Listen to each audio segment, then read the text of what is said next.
नमस्कार। आज के इस ई कंटेंट में आप सभी का स्वागत है। मैं रविंद्र कुमार बादल, सहायक आचार्य समाजशास्त्र, राजकीय स्नातकोत्तर महाविद्यालय बारा। बच्चों, आज हम लोग बीए प्रथम वर्ष प्रथम प्रश्न पत्र समाजशास्त्र के सिद्धांत के अंतर्गत एक नया अध्याय शुरू करने जा रहे हैं, जिसका नाम है सामाजिक स्तरीकरण, अर्थ, स्वरूप और सिद्धांत। इसको अंग्रेजी में सोशल स्ट्रैटिफिकेशन कहा जाता है, मीनिंग, फॉर्म्स एंड थ्योरीज। इसका हम अध्ययन करेंगे, तो प्रारंभ करते हैं। स्तरीकरण। बच्चों, प्रत्येक व्यक्ति दूसरे व्यक्ति से शक्ल, रंग, रूप, आकार, कद आदि अनेक विशेषताओं में भिन्न प्रकार का होता है। यहाँ तक कि समरूप युगल अर्थात एक साथ जन्मे दो बालक भी एक सी विशेषताएं नहीं रखते हैं। इसे व्यक्ति की विभिन्नता कहते हैं, जो कि व्यक्तिगत स्तर पर दो मनुष्य के विभेद को बताती है। इसके आयु, रंग, लिंग, कद, वर्ण अर्थात गोरा और काला आदि अनेक आधार हो सकते हैं। व्यक्तियों के समान ही समाज के स्तर भी अनेक भिन्नताएं हो सकती है, जिन्हें सामाजिक विभिन्नता कहा जा सकता है, जिसके संस्कृति, कार्य, रुचि और पद आदि अनेक आधार हो सकते हैं। और ये असमानताएं या विभिन्नताएं दोनों स्तरों अर्थात व्यक्तिगत एवं सामाजिक पर ही आदिकाल से मानव समाज में पाई जाती है। बच्चों, समाज में व्यक्तिगत शक्ति, पारिवारिक सदस्यों में मुखिया की प्रभुता, समाज के विभिन्न सदस्यों में ऊंच नीच आदि का भेद सदैव ही बना रहता है और समाज के विभिन्न सदस्यों में उच्चता व निम्नता की स्थिति या व्यवस्था को सामाजिक स्तरीकरण का नाम दिया जाता है। सामाजिक स्तरीकरण का वास्तविक अर्थ किसी समूह विशेष को सभी अधिकारों से वंचित करना नहीं है, वरन प्रत्येक व्यक्ति की बुद्धि, योग्यता, कार्यक्षमता और शारीरिक शक्ति के अनुसार समाज में उसकी स्थिति और कार्यों को निश्चित करके समाज को दृढ़ बनाना है। सामाजिक स्तरीकरण सर्वव्यापी रूप से सभी समाजों में पाया जाता है, किंतु विभिन्न समाजों में इसका रूप भिन्न भिन्न हो सकता है। बच्चों, कुछ समाजों में आनुवंशिकता के आधार पर भिन्नता पाई जाती है, जो कभी कभी परिवर्तित नहीं हो सकती, जबकि अन्य स्थान पर व्यक्तियों की कुशलता व योग्यता इसका आधार हो सकती है, जिसमें परिवर्तन किया जा सकता है। लेकिन प्रत्येक समाज में स्तरीकरण का रूप दिखाई अवश्य पड़ता है।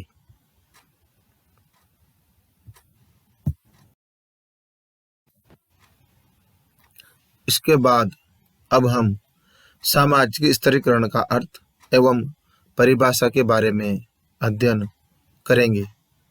बच्चों, सामाजिक स्तरीकरण समाज को उच्च एवं निम्न वर्गों में विभाजित करता है।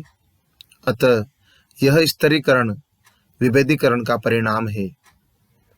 स्तरीकरण शब्द की व्युत्पत्ति भूगर्भ शास्त्र से हुई है, जहाँ मिट्टी की चट्टानों को विभिन्न स्तरों में विभाजित किया जाता है और समाज में भी अनेक क्रम विन्यास हैं जो पद, परिस्थिति अथवा आय, संपत्ति, शिक्षा, धर्म और जाति अनेक आधारों पर समाज को उच्च व निम्न श्रेणियों में विभाजित करते हैं। इस प्रकार समाज में विभेदीकरण का आधार क्रम विन्यास कहा जा सकता है और यही सामाजिक स्तरीकरण कहलाता है। इसके पश्चात कुछ परिभाषाएं हैं। सबसे पहला नाम है ओकबर्न एवं नीमकोफ के अनुसार स्तरीकरण वह प्रक्रिया है जो व्यक्तियों व समूहों को थोड़ी बहुत स्थायी परिस्थितियों की उच्चता व निम्नता के क्रम में श्रेणीबद्ध करती है। दूसरे समाजशास्त्री हैं रेमंड मूरे। रेमंड मूरे ने स्तरीकरण को उच्चतर और निम्नतर सामाजिक इकाइयों में समाज का क्षैतिज विभाजन कहा है। तीसरा नाम है सदरलैंड व वुडवर्ड के अनुसार स्तरीकरण केवल अंतःक्रिया अथवा विभेदीकरण की ही प्रक्रिया है जिसमें कुछ व्यक्तियों को दूसरे व्यक्तियों की तुलना में उच्च स्थिति प्राप्त होती है। और अंतिम परिभाषा है समाजशास्त्री टालकट पार्सन्स के अनुसार किसी समाज व्यवस्था में व्यक्तियों का ऊंचे और नीचे के क्रम विन्यास में विभाजन ही स्तरीकरण है। इसके पश्चात अब हम सामाजिक स्तरीकरण की विशेषताओं के बारे में अध्ययन करेंगे। इसका पहला बिंदु है सामाजिकता। इसको अंग्रेजी में सोशिएबिलिटी कहा जाता है।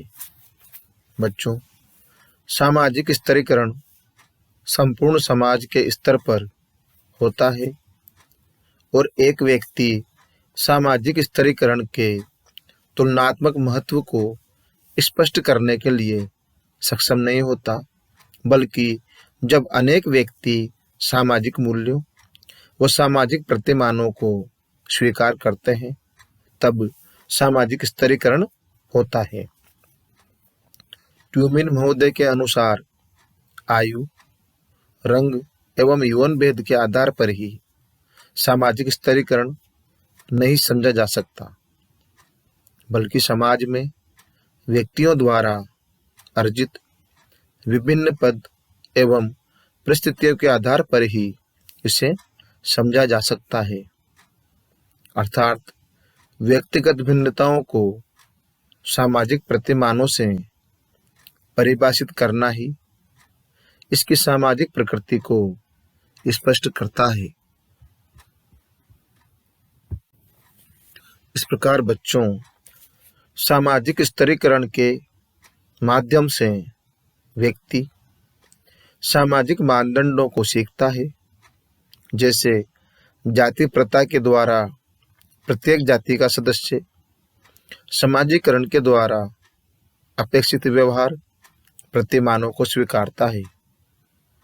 धर्म, शिक्षा, नातेदारी, परिवार, विवाह और राजनीति आदि भी समाज में स्तरीकरण को जन्म देते हैं।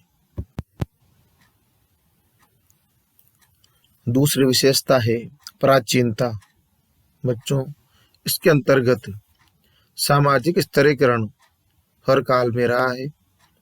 ऐतिहासिक एवं पुरातत्वशास्त्री ग्रंथों में भी यह विद्यमान रहा है, जहाँ उम्र, यौन भेद, शारीरिक शक्ति, जन्म आदि इसके मुख्य आधार रहे होंगे। जैसे प्राचीन समय में राजा का पुत्र राजा बनता था, भले ही वह शासन के गुणों से रहित हो, और कार्ल मार्क्स ने इसे राजा माना है। उनके अनुसार समाज में सदैव उच्च और निम्न दो वर्ग हमेशा विद्यमान रहे हैं। तीसरा बिंदु है सार्वभौमिकता, यूनिवर्सलिटी। बच्चों, प्रत्येक समाज में किसी न किसी रूप में स्तरीकरण अवश्य विद्यमान रहा है, भले ही इसके स्वरूप अलग अलग रहे हों। शक्ति, सत्ता व प्रतिष्ठा के आधार पर विभिन्न समाजों में भिन्न परिस्थितियां मिलती है, जो स्तरीकरण को उसके अनुरूप स्पष्ट कराती है। जैसे फॉर एग्जाम्पल, उदाहरण जैसे आदिवासी समाजों में भी उम्र, यौन भेद और श्रम विभाजन स्तरीकरण का आधार रहा है। इस तरह सामाजिक स्तरीकरण समाज में सदैव से ही विद्यमान रहा है। स्तरीकरण की चौथी विशेषता है विभिन्न स्वरूप। बच्चों, इसके अंतर्गत सभी समाजों में स्तरीकरण का स्वरूप अलग अलग मिलता है। जैसे अत्यंत प्राचीन समय में यौन व आयु का भेद तथा शारीरिक शक्ति स्तरीकरण का आधार था, और जाति व्यवस्था के रूप में स्तरीकरण का आधार जन्म को माना जा सकता है, और कहीं कहीं दास और स्वामी का संबंध स्तरीकरण का आधार रहे हैं। इस प्रकार सभी समाजों में स्तरीकरण के विभिन्न स्वरूप भी मिलते हैं। पांचवी और अंतिम विशेषता है सामाजिक परिणाम। बच्चों, इसके अंतर्गत ट्यूमिन के अनुसार सामाजिक स्तरीकरण समाज में असमानता उत्पन्न करते हैं। इस असमानता के दो प्रकार हो सकते हैं, जीवन के अवसर और दूसरा जीवन शैली। बच्चों की मृत्यु, शारीरिक मानसिक बीमारियां, वैवाहिक संघर्ष आदि जीवन के अवसरों में आते हैं, और पड़ोस, मकान की स्थिति, मनोरंजन के साधन और भौतिक साधन आदि को जीवन शैली के अंतर्गत लिया जा सकता है।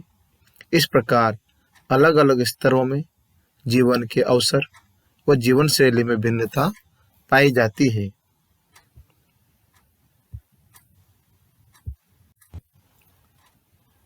इसके पश्चात हम सामाजिक स्तरीकरण के आधार के बारे में अध्ययन करेंगे। बच्चों, सामाजिक स्तरीकरण के दो आधार बताए गए हैं, जैविक आधार और सामाजिक व सांस्कृतिक आधार। सबसे पहले हम जैविक आधार का अध्ययन करेंगे। जैविक आधार को अंग्रेजी में बायोलॉजिकल बेसिस कहा जाता है।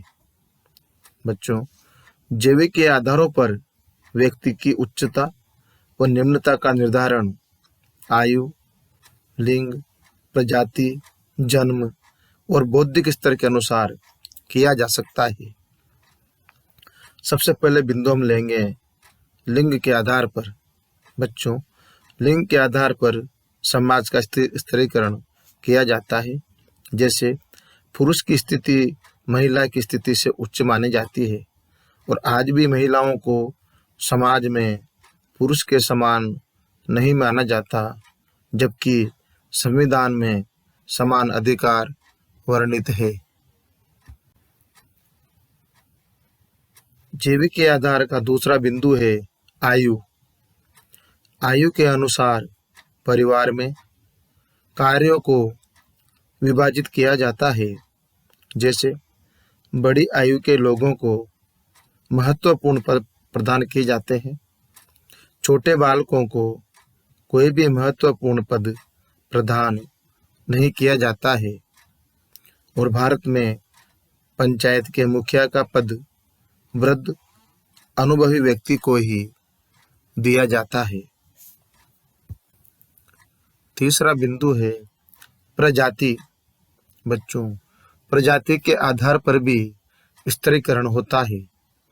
जिस प्रजाति के व्यक्तियों का सत्ता में आधिपत्य हो जाता है, वह अन्य प्रजातियों की तुलना में श्रेष्ठ मानी जाती है, और इस प्रकार उच्चता और निम्नता के आधार पर विभेदीकरण हो जाता है, जो कि स्तरीकरण को जन्म देता है। चौथा बिंदु है जन्म, इट मीन्स बर्थ। उच्च कुल में जन्मे व्यक्ति श्रेष्ठ व निम्न कुल में जन्मने पर निम्न स्तर के कहलाते हैं और स्तरीकरण उत्पन्न हो जाता है। और जैविक के आधार का अंतिम बिंदु है बौद्धिक स्तर। बच्चों, व्यक्ति का बौद्धिक स्तर भी स्तरीकरण को उत्पन्न करता है। परिश्रमी, बुद्धिमान, चतुर और कुशल व्यक्ति उच्च पदों को अपनी योग्यता से प्राप्त कर लेते हैं। इनकी तुलना में मानसिक दृष्टि से क्षीण, अपरिपक्व बुद्धि वाले व्यक्ति निम्न पदों को ग्रहण कर पाते हैं।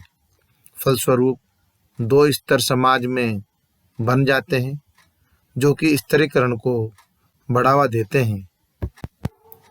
इसके बाद सामाजिक स्तरीकरण का दूसरा आधार है सामाजिक व सांस्कृतिक आधार। बच्चों, समाज की संस्कृति एवं स्थिति भी स्तरीकरण का आधार हो सकती है, जिससे बड़े स्तर पर विभिन्नता उत्पन्न होती है। कुछ प्रमुख आधार इस प्रकार से हैं। सबसे पहला बिंदु है संपत्ति। जिन व्यक्तियों के पास सुख सुविधा के सभी साधन हैं और समाज के अन्य व्यक्तियों की तुलना में संपन्न माने जाते हैं, जैसे रहन सहन, खान पान, सभी स्तरों पर दूसरों की तुलना में उच्च वर्ग में आते हैं, वे व्यक्ति गरीब, असहाय और निम्न आर्थिक स्थिति वाले व्यक्तियों से उच्च माने जाते हैं। परिणाम स्वरूप गरीब और अमीर दो वर्ग उत्पन्न हो जाते हैं, जो कि सामाजिक स्तरीकरण स्तर पर जन्मदाता माने जाते हैं। दूसरा बिंदु है व्यवसाय। इसके अंतर्गत समाज में अनेक व्यवसाय उच्च कोटि की श्रेणी में आते हैं, जिनके लिए अधिक रुपये मिलते हैं। उनकी तुलना में अनेक छोटे व्यवसाय कहे जा सकते हैं, जिनके लिए निम्न स्तर का पुरस्कार ही दिया जाता है, जैसे प्रशासनिक अधिकारी, इंजीनियर, डॉक्टर आदि की अपेक्षा धोबी, मोची और बढ़ई आदि का व्यवसाय निम्न स्तर का है। अतः दोनों व्यवसायों में प्रथम को श्रेष्ठ माना जाता है। इस कारण उच्च व निम्न दो वर्ग बन जाते हैं, जो कि स्तरीकरण के आधार माने जाते हैं। तीसरा बिंदु है संस्कृति, इट मीन्स कल्चर। विभिन्न समाजों में अलग अलग संस्कृति मिलती है। उदाहरण के लिए जैसे ग्रामीण जीवन से नगरीय जीवन की संस्कृति, रहन सहन, खान पान, भाषा, वेशभूषा, रीति रिवाज और कला आदि अनेक क्षेत्रों में श्रेष्ठ मानी जाती है। इसी कारण ग्रामीण लोग शहरी लोगों को संस्कृति के आधार पर अपने से कुलीन मानते हैं। इसी प्रकार धर्म भी स्तरीकरण को उत्पन्न करता है और धार्मिक संस्कार करने वाले पंडित, उपदेशक आदि भी समाज में उच्च स्थान प्राप्त करते हैं। संस्कृति व धर्म स्तरीकरण को उत्पन्न करते हैं। और अंतिम बिंदु है शक्ति या सत्ता, पावर एंड ऑथोरिटी। इसके अंतर्गत शासक और शासित दो वर्ग प्रत्येक समाज में मिलते हैं। जिनके पास सत्ता होती है वे अन्य लोगों को निम्न स्तर का मानकर अपने को उच्च वर्ग का मानते हैं, अधिकारी वर्ग का मानते हैं, जिससे समाज में उच्च और निम्न की भावना आ जाती है। इस तरह सत्ता भी स्तरीकरण को जन्म देती है। इस प्रकार बच्चों, आज हमने सामाजिक स्तरीकरण के बारे में अध्ययन किया। इसका अर्थ, परिभाषा और विशेषताओं और इसके आधार, इनके बारे में हमने विस्तार से अध्ययन किया। धन्यवाद।